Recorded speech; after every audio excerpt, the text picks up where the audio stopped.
ஆண்டவராய் இயேசு கிறிஸ்துவின் விலையேறப்பட்ட நாமத்தினாலே ஆண்டவரின் கொடுத்ததான ஏஜே பவர் மினிஸ்ட்ரியின் ஊழியத்தின் சார்பிலும் ஊழிய குடும்பத்தின் சார்பிலும் அன்பின் நல்வாழ்த்துக்களை தெரிவித்துக் கொள்கிறேன். எனக்கு அருமையானவர்களை எப்படி இருக்கின்றீர்கள்? அதிகாலை வேளை தேவனை தரிசித்தீர்களா? தேவ சமூகத்தில் தேவனை ஆராதித்தீர்களா? வேதத்தை வாசித்தீர்களா? ஜெபியுங்கள், ஜெயம் உண்டாகியிருக்கும். ஹல்லேலூயா. போகட்டும் எனக்கு அருமையானவர்களே. இன்றைக்கு கர்த்தருடைய ஆவியானவர் நமக்கு கொடுத்த வார்த்தையை நாம் தியானிக்க போகிறோம்.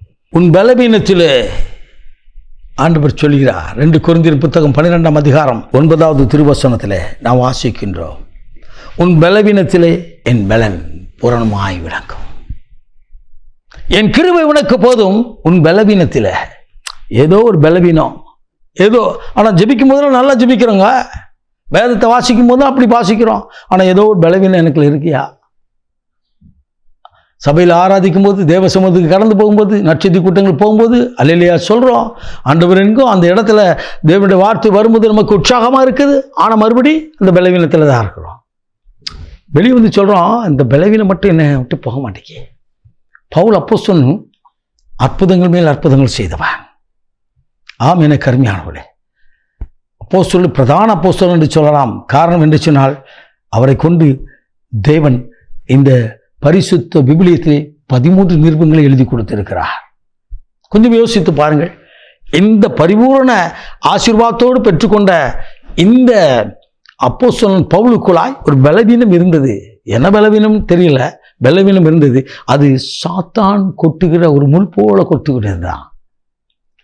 ஆண்டவர் சொன்னார், அப்பா உனக்கு என்னுடைய கிருபை போதும். உங்களை பார்த்து சொல்றாரு, என்ன பார்த்து சொல்றாரு, அந்த பலவீனத்தை பலனாக்கும்படி தான் சிலுவையில் நான் இறங்கி வந்தேன், சிலுவைக்கு நான் கடந்து வந்தேன், உனக்காக எனக்காகத்தான் ரத்தத்தை சிந்தினேன் என்று சொல்லி ஆண்டவராக இயேசு சொல்கிறார். எனக்கு அருமையானவர்களே, இன்றைக்கு அந்த பலவீனம், ஒருவேளை அந்த பலவீனத்தின் நிமித்தம் நீங்கள் துன்பப்பட்டு கொண்டிருக்கலாம்.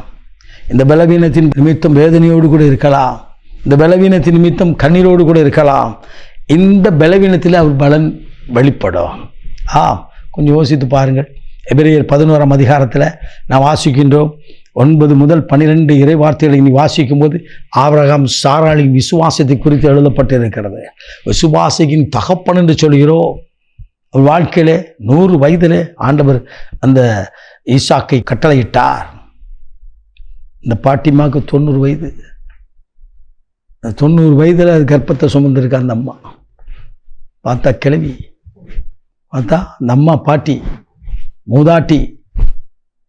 நினைக்கல, வேதம் சொல்லியது பெண்களுக்கு உண்டான வழிபாடெல்லாம் நின்று போச்சு. இதுக்கப்புறம் குழந்தை பெறுறதுக்கு வழியே இல்லை. ஆனால் இதுக்கப்புறம் தான் ஆண்டவர் செய்கிறார். கொஞ்சம் யோசித்து பாருங்கள். எப்படி நினைப்பேன், எப்படி நான் பிள்ளையை சுமப்பேன், எப்படி நான் தாளாட்டுவேன், எப்படி நான் கற்பத்தை சுமப்பேன், எப்படி பிள்ளை பெற்றெடுப்பேன் என்று நினைக்குவேன்.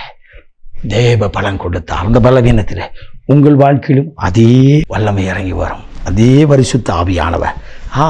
லூக்கா 4ஆம் அதிகாரத்தில் வாசிக்கிறோம். இயேசு கிறிஸ்து பரிசுத்த ஆவியின் வல்லமையோடு. அப்போ அந்த பலவீனத்தில் பலன் விளங்கப்படணும்னா அந்த அபிஷேகத்தின் வல்லமை தேவை.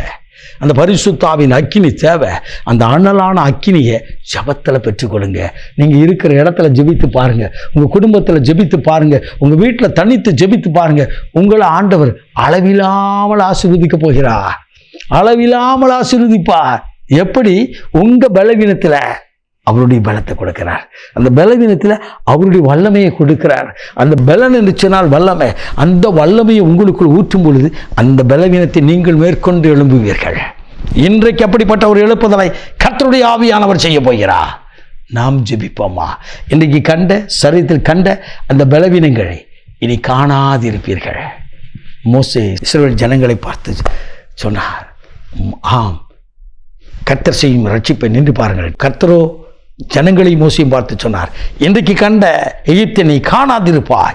ஆம் எனக்கு அருமையானவை, இன்றைக்கு கண்ட அந்த பலவீனங்கள் இனி இல்லாமல் போகும்படியா கர்த்தருடைய ஆவியானவர் நடத்தப் போகிறார். நாம் ஜெபிப்போமா?